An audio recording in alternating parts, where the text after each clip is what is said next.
and how impossible it is to be in love in the winter. The April I knew we would not outlast winter. We drove down the coast to swelter in a rented room. We drove to Virginia and then kept driving out into the ocean to an island we both read about as kids. In the stories, there was a shipwreck hundreds of years ago. In the stories, no one survived but the horses who fought their way to shore, their smooth coats all gone matted. Now, their survival lures tourists to this empty town. They say that once a wild horse learns to eat from a person's palm, once her fear has been trained back out, she will hand her body over to the slaughter. After all, what's the difference between a hand concealing something sweet and a hand moving behind the window of a car? And you, before we walked out to where the horses grazed, you bought 2 apples, pink ladies, quartered them with a knife your father gave you before your hands were strong enough to hold it. I'm not sure if that part's true. I wasn't listening, I admit. I was watching a bird thrash the glass surface of a lake like it was trying to break back into the dark.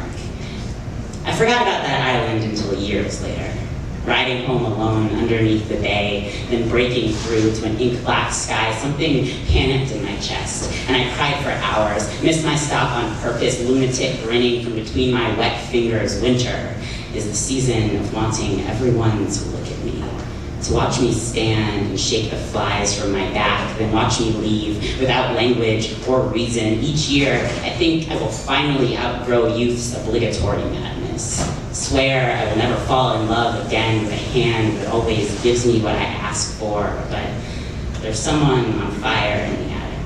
And no one knows how she got there or where she came from, but it's simple, really. See how we left it so far behind us? The horse, the bird, the apple, the knife. Most of the time, that's all there is.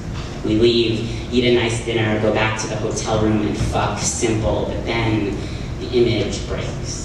And suddenly, you've killed an entire island of horses. Suddenly, childhood slams shut, and it's all your fault.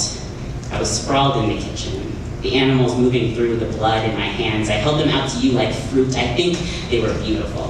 I think I was glad we'd driven to Virginia and fought the whole way. I think I owe you an apology. I think I must have loved you. I keep rewriting this story. Who are you?